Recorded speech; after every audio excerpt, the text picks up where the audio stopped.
ਵਾਹਿਗੁਰੂ ਜੀ ਕਾ ਖਾਲਸਾ ਵਾਹਿਗੁਰੂ ਜੀ ਕੀ ਫਤਿਹ। ਗੁਰਮੁਖ ਆਵੇ ਜਾਏ ਨਿਸੰਗ, ਪਰ ਹਰ ਮਹਿਲ ਜਾਏ ਕਲੰਗ। ਇੰਝ ਹੀ ਇੱਕ ਵਾਰ ਆਪ ਜੀ ਦੇ ਕੁਝ ਸੇਵਕ ਹਜ਼ੂਰ ਸਾਹਿਬ ਦੇ ਦਰਸ਼ਨ ਮੇਲਾ ਕਰਨ ਗਏ। ਸ਼ਾਮਾਂ ਨੂੰ ਸੋਦਰ ਰਹਿਰਾਸ ਸਾਹਿਬ ਦਾ ਪਾਠ ਹੋਇਆ, ਭੋਗ ਪਿਆ।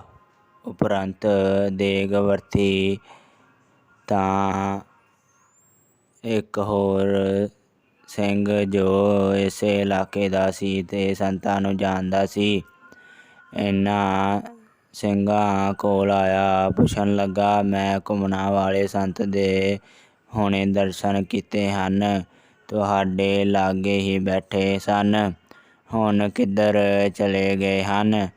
ਮੈਂ ਫਿਰ ਦਰਸ਼ਨ ਕਰਨਾ ਚਾਹੁੰਦਾ ਹਾਂ। ਇਹ ਸਿੰਘ ਕਹਿਣ ਲੱਗੇ, ਬਾਬਾ ਜੀ ਤਾਂ ਘੁੰਮਣੀ ਹੀ ਹਨ, ਉਹ ਤਾਂ ਇੱਥੇ ਆਏ ਹੀ ਨਹੀਂ, ਤੈਨੂੰ ਭੁਲੇਖਾ ਲੱਗਾ ਹੈ। ਪਰ ਉਹ ਸਿੰਘ ਕਹੇ ਕਿ ਕੋਈ ਭੁਲੇਖਾ ਨਹੀਂ, ਮੈਂ ਚੰਗੀ ਤਰ੍ਹਾਂ ਦਰਸ਼ਨ ਕੀਤੇ ਹਨ, ਤੁਹਾਡੇ ਲਾਗੇ ਹੀ ਪਿੱਛੇ ਬੈਠੇ ਸਨ, ਰਹਿਰਾਸ ਦੇ ਸਮੇਂ ਪੂਰੀ ਤਰ੍ਹਾਂ ਅੰਤਰ-ਆਤਮੇ ਵਿੱਚ ਲੀਨ ਸਨ। ਇਸ ਗੱਲ ਨੇ ਇਹਨਾਂ ਸੇਵਾਦਾਰਾਂ ਨੂੰ ਹੈਰਾਨੀ ਵਿੱਚ ਪਾ ਦਿੱਤੀ। ਸੋਚਿਆ, ਜਾ ਕੇ ਪੁੱਛਾਂਗੇ। ਕੁਝ ਦਿਨਾਂ ਬਾਅਦ ਇਹ ਸੇਵਾਦਾਰ ਵਾਪਸ ਆ ਗਏ। ਅਗਲੇ ਦਿਨ ਡੇਰੇ ਆਏ, ਸੰਤਾਂ ਨੂੰ ਨਮਸਕਾਰ ਕੀਤੀ। ਕੋਲ ਬੈਠ ਕੇ ਇੱਕ ਸੇਵਾਦਾਰ ਨੇ ਪੁੱਛਿਆ, ਜੀ ਅਸੀਂ ਹਜ਼ੂਰ ਸਾਹਿਬ ਦਰਸ਼ਨ ਕਰਨ ਗਏ ਸਾਂ, ਉੱਥੇ ਇੱਕ ਸਿੰਘ ਨੇ ਸਾਨੂੰ ਦੱਸਿਆ ਕਿ ਆਪ ਉੱਥੇ ਪੁੱਜੇ ਸੀ, ਉਸ ਨੇ ਆਪ ਦੇ ਦਰਸ਼ਨ ਕੀਤੇ ਸਨ, ਇਹ ਗੱਲ ਸੱਚ ਹੈ ਜੀ? ਸੰਤਾਂ ਨੇ ਗੱਲ ਸੁਣੀ ਤੇ ਕਿਹਾ, ਹਾਂ ਹੋਏ ਸਨ। ਨਾਲ ਹੀ ਅੱਗੋਂ ਚੁੱਪ ਕਰ ਗਏ। ਉਹਨਾਂ ਸੇਵਾਦਾਰਾਂ ਦੀ ਤਸੱਲੀ ਹੋ ਗਈ ਕਿ ਆਪ ਘੁੰਮਣੀ ਵੀ ਹਾਜ਼ਰ ਸਨ ਅਤੇ ਹਜ਼ੂਰ ਸਾਹਿਬ ਵੀ ਸਿੰਘ ਨੂੰ ਦਰਸ਼ਨ ਦੇ ਕੇ ਕਿਰਤਾਰਥ ਕਰ ਰਹੇ ਸਨ। ਇੰਝ ਹੀ ਗੁਪਤ ਤੌਰ ਤੇ ਆਪ ਤੀਰਥ ਦੇ ਬਹਾਨੇ ਲੋਕੀ ਦਾ ਭਲਾ ਕਰਦੇ ਰਹੇ। ਆਪ ਸੇਵਕਾਂ ਨੂੰ ਉਪਦੇਸ਼ ਕਰਦੇ ਸਨ ਕਿ ਤੀਰਥਾਂ 'ਤੇ ਜਾਓ, ਦਾਨ ਪੁੰਨ ਕਰੋ, ਸੇਵਾ ਕਰੋ, ਪਰ ਸਭ ਤੋਂ ਜ਼ਰੂਰੀ ਹੈ ਸਿਮਰਨ। ਪੂਰੇ ਗੁਰੂ ਤੋਂ ਸ਼ਬਦ ਲੈ ਕੇ ਉਸ ਦੀ ਕਮਾਈ ਕਰਨੀ। ਜੇ ਸ਼ਬਦ ਦੀ ਕਮਾਈ ਨਹੀਂ ਕਰਦਾ ਤਾਂ ਇਹ ਤੀਰਥ ਦਾਨ ਪੁੰਨ ਦਾ ਕੋਈ ਖਾਸ ਅਰਥ ਨਹੀਂ, ਬਸ ਤਿਲ ਕੇ ਜਾਣਾ ਹੈ। ਇਹ ਸਭ ਗੱਲਾਂ ਤਾਂ ਹੀ ਸਫਲੀਆਂ ਹਨ ਜੇ ਸ਼ਬਦ ਨੂੰ ਹਿਰਦੇ ਵਿੱਚ ਵਸਾਵੇ, ਨੇਮ ਨਾਲ ਬਾਣੀ ਪੜ੍ਹੇ, ਵੈਸ਼ਨੋ ਬਿਰਤੀ ਰੱਖੇ, ਨੁਕਰਬਿਨੀਆਂ ਨਾ ਕਰੇ, ਸਿੱਧਾ ਸਾਦਾ ਰਹੇ, ਹੰਕਾਰ ਨੂੰ ਰੋਕ ਕੇ ਰੱਖੇ, ਜਤ ਸਤ ਰੱਖੇ। ਸ਼ਬਦ ਨਾਲ ਜੁੜੇ ਰਹਿਣਾ ਸਵਰਗ ਹੈ। ਸ਼ਬਦ ਕੋਲ ਨਾ ਹੋਵੇ ਤਾਂ ਸਮਝੋ ਨਰਕ ਹੈ। ਜੇ ਸ਼ਬਦ ਦੀ ਕਮਾਈ ਕਰਕੇ ਸ਼ਬਦ ਵਿੱਚ ਹੀ ਸਮਾ ਗਿਆ ਤਾਂ ਸਮਝੋ ਤਰੀਕਾਂ ਮੁੱਕ ਗਈਆਂ। ਬੰਦਾ ਕਿੱਥੇ ਮੰਨਦਾ ਹੈ ਕਿ ਮੈਂ ਅਗਿਆਨੀ ਹਾਂ ਜਾਂ ਮੈਨੂੰ ਗੁਰੂ ਦੀ ਲੋੜ ਵੀ ਹੈ।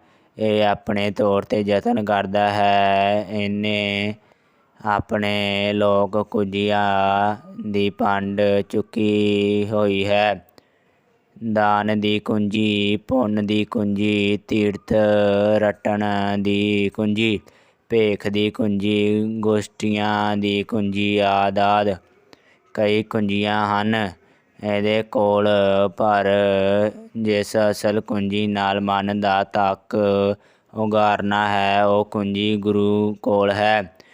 ਬੰਦਾ ਸਾਰੀ ਉਮਰ ਆਪਣੀਆਂ ਕੁੰਜੀਆਂ ਲਾਉਂਦਾ ਰਹਿੰਦਾ ਹੈ, ਪਰ ਗੱਲ ਨਹੀਂ ਬਣਦੀ। ਜਿਨ੍ਹਾਂ ਕੁੰਜੀਆਂ ਦਾ ਭਾਰ ਇਸ ਨੇ ਚੁੱਕਿਆ ਹੋਇਆ ਹੈ ਉਹ ਹਨ ਹੰਕਾਰ। ਹੰਕਾਰ ਤਾਂ ਭਾਰ ਚੁੱਕਿਆ ਹੋਇਆ ਹੈ। ਸ਼ਬਦ ਬਿਨਾਂ ਮਨ ਦਾ ਤੱਕ ਨਹੀਂ ਖੁੱਲ੍ਹ ਸਕਦਾ।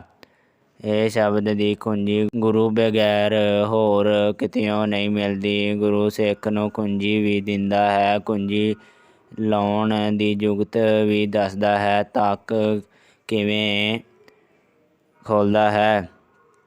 ਤੱਕ ਖੋਲ੍ਹਣ 'ਤੇ ਕੀ ਹੋਵੇਗਾ?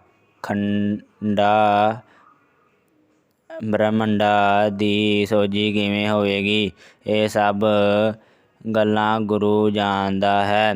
ਇਹ ਜਗਿਆਸੂ ਸਿੱਖ ਨੂੰ ਦੱਸਦਾ ਹੈ, ਸਭ ਨੂੰ ਨਹੀਂ। ਜਦੋਂ ਗੁਰੂ ਦੀ ਦੱਸੀ ਕੁੰਜੀ ਲੱਗਦੀ ਹੈ ਤਾਂ ਇਸਦੇ ਮਨ ਦਾ ਤੱਕ ਖੁੱਲ੍ਹਦਾ ਹੈ। ਜਦੋਂ ਇਹ ਮਨ ਦਾ ਤੱਕ ਖੁੱਲ੍ਹਿਆ ਤਾਂ ਸਭ ਤੋਂ ਪਹਿਲਾਂ ਜਿਹੜੀ ਚੀਜ਼ ਅੰਦਰੋਂ ਦੂਰ ਹੋਈ ਉਹ ਹੈ ਹੰਕਾਰ। ਹੰਕਾਰ ਬਾਹਰ ਦੇ ਨਿਰੰਕਾਰ, ਅੰਦਰ ਇਹ ਕੰਮ ਗੁਰੂ ਦੀ ਕੁੰਜੀ ਕਰਦੀ ਹੈ। ਹੰਕਾਰ ਨੂੰ ਬਾਹਰ ਕੱਢਦਾ ਹੀ ਸ਼ਬਦ ਹੈ। ਬਾਕੀ ਕੁੰਜੀਆਂ ਹੰਕਾਰ ਨੂੰ ਪੱਕਾ ਕਰਦੀਆਂ ਹਨ। ਅਸਲ ਕੁੰਜੀ ਹੈ ਗੁਰੂ ਦਾ ਬਚਨ ਮੰਨਣਾ, ਹੁਕਮ ਮੰਨਣਾ। ਗੁਰੂ ਦਾ ਹੁਕਮ ਕੀ ਹੈ? ਗੁਰੂ ਦਾ ਹੁਕਮ ਹੈ ਨਾਮ ਜਪ, ਨਾਮ ਜਪ, ਨਾਮ ਜਪ। ਗੁਰੂ ਕੁੰਜੀ ਪਉ ਨਿਵਾਲ, ਮਨ ਕੋਟਾ ਤਨ ਛਾਤ। ਨਾਨਕ ਗੁਰ ਬਿਨ ਮਨ ਕਾ ਤਾਕ, ਨਾ ਉਗਰੇ ਅਵਰ ਨਾ ਕੁੰਜੀ ਹਾਥ। ਸਗਲੇ ਕਰਮ ਧਰਮ ਜੁਗ ਸੋਧੇ, ਬਿਨ ਨਾਵੇ ਮਨ ਨਾ ਪਰੋਧੇ। ਕਹੋ ਨਾਨਕ ਜੋ ਸਤ ਸੰਗ ਪਾਇਆ, ਬੂਝੀ ਤ੍ਰਿਸ਼ਨਾ ਮਹਾ ਚਿਤ ਲਾਇਆ। ਆਪ ਕੋਲ ਹਰੇਕ ਮੱਤ ਦੇ ਲੋਕ ਦਰਸ਼ਨ ਕਰਨ ਆਉਂਦੇ। ਮਨ ਦੇ ਸ਼ੱਕੇ ਨਿਵਰਤ ਹੁੰਦੇ, ਭੁਲੇਖੇ ਦੂਰ ਹੁੰਦੇ। ਮਨ ਬਸਤ ਫਲ ਲੈ ਕੇ ਜਾਂਦੇ। ਇੱਕ ਵਾਰੀ ਇੱਕ ਨੀਲਪੰਥੀ ਨਾਮਧਾਰੀ ਜਗਿਆਸੂ ਆਪ ਜੀ ਦੇ ਦਰਸ਼ਨ ਕਰਨ ਆਇਆ। ਨਮਸਕਾਰ ਕੀਤੀ ਤੇ ਕੋਲ ਬੈਠ ਗਿਆ। ਬੇਨਤੀ ਕਰਨ ਲੱਗਾ, ਮਹਾਰਾਜ ਜੀ, ਮੈਂ ਨੁਸ਼ਹਿਰੇ ਵਾਲੇ ਮਹਾਰਾਜ ਜੀ ਤੋਂ ਨਾਮ ਲਿਆ ਹੋਇਆ ਹੈ। ਰਹਿਮਤ ਵੀ ਪੂਰੀ ਰੱਖਦਾ ਹਾਂ, ਨਿਤਨੇਮ ਕਰਦਾ ਹਾਂ, ਪਰ ਅਜੇ ਤੱਕ ਕੋਈ ਗੱਲ ਨਹੀਂ ਬਣੀ, ਕੋਈ ਸੂਤਰ ਹੱਥ ਨਹੀਂ ਆਇਆ। ਮਹਾਰਾਜ ਜੀ ਤਾਂ ਚੋਲਾ ਛੱਡ ਗਏ ਹਨ। ਹੁਣ ਤੁਸੀਂ ਕਿਰਪਾ ਕਰੋ, ਕੋਈ ਸੋਝੀ ਪੈ ਜਾਵੇ, ਕਿਸੇ ਤਰ੍ਹਾਂ ਜੀਵਨ ਸਫਲਾ ਹੋ ਜਾਵੇ। ਆਪ ਨੇ ਉਸ ਦੀ ਬੇਨਤੀ ਸੁਣੀ, ਪਿਆਰ ਨਾਲ ਉਸ ਦਾ ਹੱਥ ਘੁੱਟਿਆ ਤੇ ਕਹਿਣ ਲੱਗੇ, ਤੂੰ ਹਰਨਾਮ ਸਿੰਘ ਦੀ ਵਰਦੀ ਲਾਈ ਹੋਈ ਹੈ। ਹਰਨਾਮ ਸਿੰਘ ਵੱਡਾ ਭਾਈ ਹੈ। ਬਾਬਾ ਨਾਨਕ ਹੀ ਮਿਹਰ ਕਰਦਾ। ਸਾਡੀ ਖੇਡ ਉਸ ਦੇ ਹੱਥ ਵਿੱਚ ਹੈ। ਫਿਰ 1-2 ਮਿੰਟ ਚੁੱਪ ਰਹੇ ਤੇ ਬਚਨ ਕਰਨ ਲੱਗੇ, ਗਿਆਨ ਅੰਦਰੋਂ ਹੀ ਹੋਣਾ ਹੈ, ਬਾਹਰ ਤਾਂ ਐਵੇਂ ਖਲਾਰ ਜਿਹਾ ਹੈ। ਸਭ ਨੂੰ ਇਸ ਨੂੰ ਸਿਗਾੜਦੇ ਹਨ। ਕੀਮਤੀ ਵਸਤ ਅੰਦਰ ਹੈ। ਹਰ ਲਾਦਾ ਦੇ ਢੋਲੀ ਹੈ। ਆਤਮਾ ਹੋਰ ਹੈ ਤੇ ਸਰੀਰ ਹੋਰ। ਆਤਮਾ ਪਰਮਾਤਮਾ ਦੀ ਅੰਸ਼ ਹੈ। ਦੋਹਾਂ ਨੂੰ ਜੋ ਜੋੜ ਰੱਖਦੀ ਹੈ ਉਹ ਹੈ ਸਵਾਸ। ਸਵਾਸਾਂ ਦੀ ਤੰਦ ਟੁੱਟ ਜਾਵੇ ਤਾਂ ਉਸੇ ਵੇਲੇ ਆਤਮਾ ਸਰੀਰ ਤੋਂ ਵੱਖ ਹੋ ਜਾਂਦੀ ਹੈ। ਇਸ ਲਈ ਸਵਾਸਾਂ ਨੂੰ ਫੜੋ, ਇਹ ਬਹੁਤ ਕੀਮਤੀ ਚੀਜ਼ ਹੈ। ਸਵਾਸਾਂ ਨਾਲ ਭਜਨ ਕਰੋ। ਮਨ ਵੀ ਸਵਾਸਾਂ ਦੇ ਘੋੜੇ 'ਤੇ ਚੜ੍ਹ ਕੇ ਬਾਹਰ ਜਾਂਦਾ ਹੈ। ਇਸ ਨੂੰ ਸਵਾਸਾਂ ਵਿੱਚ ਜੋੜੋ, ਸ਼ਬਦ ਵਿੱਚ ਲੀਨ ਕਰ ਦਿਓ। ਸਵਾਸਾਂ ਨਾਲ ਭਜਨ ਕਰੋ।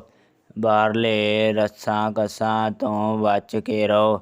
ਆਤਮਾਨੰਦ ਸੱਚ, ਵਿਸ਼ਾਨੰਦ ਝੂਠ। ਪੂੜੇ ਗੁਰ ਕਾ ਸੁਨ ਉਪਦੇਸ਼, ਪਾਰ ਬ੍ਰਹਮ ਨਿਕਟ ਕਰ ਪੇਖ। ਸਾਸ ਸਾਸ ਸਿਮਰ ਗੋਬਿੰਦ, ਮਨ ਅੰਤਰ ਕੀ ਉਤਰੇ ਚਿੰਦ। ਆਸ ਅਨੰਤ ਤਿਆਗੋ ਤਰੰਗ, ਸੰਤ ਜਨਾਂ ਕੀ ਤੂਰ ਮਨ ਮੰਗ, ਆਪ ਛੋੜ ਬੇਨਤੀ ਕਰੋ ਸਾਧ ਸੰਗ। ਆਗਨ ਸਾਗਰ ਧਰੋ ਹਰਨ ਧਨ ਕੇ ਵਰ ਲਿਓ ਭੰਡਾਰ, ਨਾਨਕ ਗੁਰਪੂਰੇ ਨਮਸਕਾਰ। ਇੱਕ ਵਾਰੀ ਆਪ ਨੇ ਦੀਵਾਲੀ ਵੇਖਣ ਲਈ ਅੰਮ੍ਰਿਤਸਰ ਜਾਣ ਦਾ ਵਿਚਾਰ ਬਣਾਇਆ। ਦੀਵਾਲੀ ਤੋਂ ਇੱਕ ਦਿਨ ਪਹਿਲਾਂ ਸੇਵਾ ਸਿੰਘ, ਬਲਦੇਵ ਸਿੰਘ, ਇਕਬਾਲ ਸਿੰਘ ਤੇ ਹੋਰ ਕਈ ਨਵੇਂ ਮੁੰਡਿਆਂ ਨੂੰ ਨਾਲ ਲੈ ਕੇ ਉਦੋਵਾਲ ਤੋਂ ਬੱਸ 'ਤੇ ਬੈਠੇ। ਉਦੋਂ ਦੀਵਾਲੀ ਤੇ ਹਰ ਸਾਲ ਦੇਵੰਤ ਸੰਮੇਲਨ ਅੰਮ੍ਰਿਤਸਰ ਵਿਖੇ ਹੁੰਦੇ ਸੀ। ਸਟੇਸ਼ਨ ਦੇ ਲਾਗੇ ਹੀ ਇਹ ਸਮਾਗਮ ਸੱਦਾ। ਬੜੀ ਦੂਰ ਤੋਂ ਸੰਤ ਮਹਾਤਮਾ ਆਉਂਦੇ, ਪ੍ਰਵਚਨ ਹੁੰਦੇ ਤੇ ਵਿਚਾਰਵਾਨ ਵਿਚਾਰਾਂ ਕਰਦੇ। ਆਪ ਪੂਰੀ ਦਿਨ ਉਸ ਵੇਦਾਂਤ ਸੰਮੇਲਨ ਵਿੱਚ ਬੈਠੇ ਤੇ ਬੜੀ ਗੰਭੀਰਤਾ ਨਾਲ ਵਿਚਾਰ ਸੁਣੇ। ਸ਼ਾਮ ਵੇਲੇ ਆਪ ਵਾਲੇ ਪਿੰਡ ਵੱਲ ਨੂੰ ਤੁਰ ਪਏ। ਘੁੰਮਣਾ ਦਾ ਸਰਪੰਚ ਬਾਰੀ ਸ਼ਾਹ ਨਾਲ ਸੀ। ਉਸ ਦੇ ਇਸ ਪਿੰਡ ਕੁਰਮ ਸਨ, ਜੋ ਬਾਬਾ ਜੀ ਨੂੰ ਅਕਸਰ ਯਾਦ ਕਰਦੇ ਰਹਿੰਦੇ ਸਨ।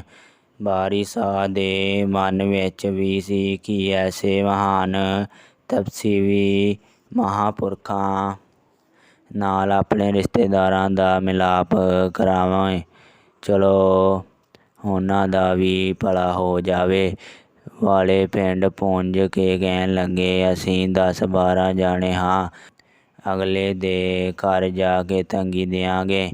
ਚਲੋ ਗੁਰਦੁਆਰਾ ਸਾਹਿਬ ਹੀ ਲੰਮੇ ਪੈ ਰਹਿੰਦੇ ਹਾਂ।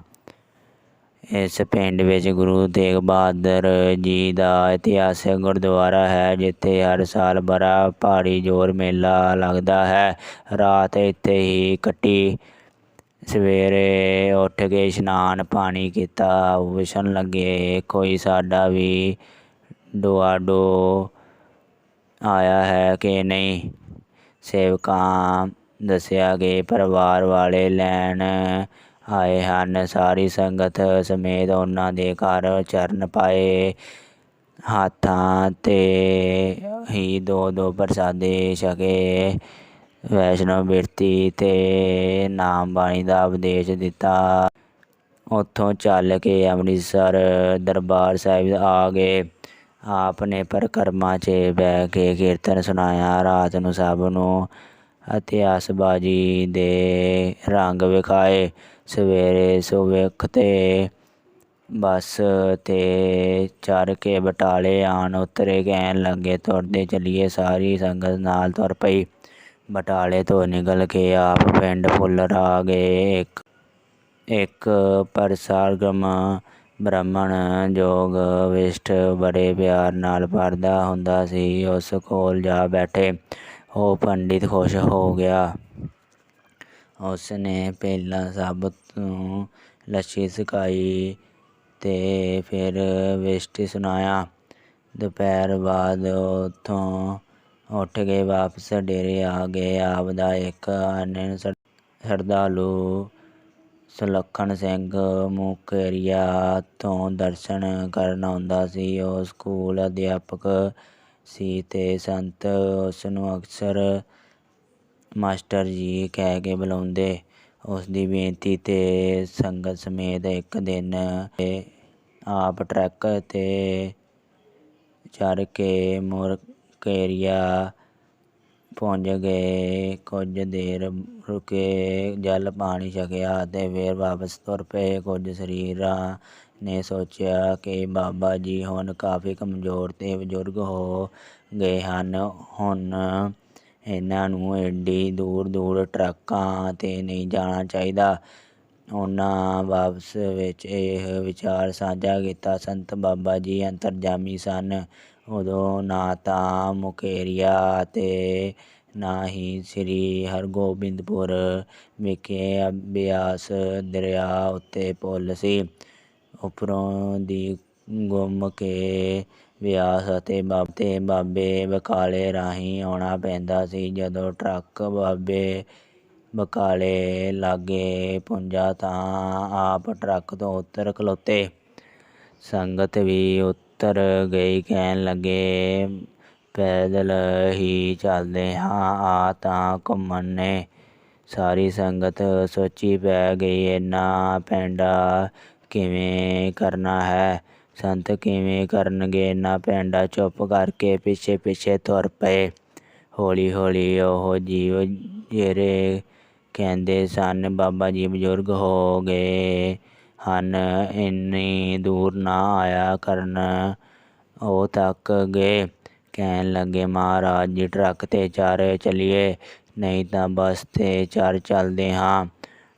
ਪਰ ਆਪ ਤੁਰੇ ਰਹੇ। ਤੁਰਦੇ ਹੀ ਆਪ ਘੁੰਮਣੀ ਆ ਗਏ। ਥੋੜ੍ਹੇ ਸਰੀਰ ਹੀ ਨਾਲ ਥੱਕ ਆਏ। ਕਈ ਰਸਤੇ ਵਿੱਚੋਂ ਹੀ ਬੱਸਾਂ ਆਦਿ 'ਤੇ ਚੜ੍ਹ ਗਏ। ਜਿਹੜੇ ਸੰਤਾਂ ਨੂੰ ਬਜ਼ੁਰਗ ਜਾਂ ਕਮਜ਼ੋਰ ਸਮਝਦੇ ਸਨ, ਉਹ ਉਹਨਾਂ ਦੇ ਅੰਦਰਲੇ ਬਲ ਬਾਰੇ ਕੀ ਜਾਣਦੇ ਸਨ? ਗੁਰਮੁਖ ਕਦੇ ਬੁੱਢੇ ਨਹੀਂ ਹੁੰਦੇ। ਗੁਰਮੁਖ ਬੁੱਢੇ ਕਦੇ ਨਹੀਂ, ਜਿਨ੍ਹਾਂ ਅੰਤਰ ਸੁਰਤ ਗਿਆਨ। ਸਦਾ ਸਦਾ ਹਰ ਗੁਣ ਰਵੇ, ਅੰਤਰ ਸਹਿਜ ਧਿਆਨ। ਵਾਹਿਗੁਰੂ ਜੀ ਕਾ ਖਾਲਸਾ, ਵਾਹਿਗੁਰੂ ਜੀ ਕੀ ਫਤਿਹ।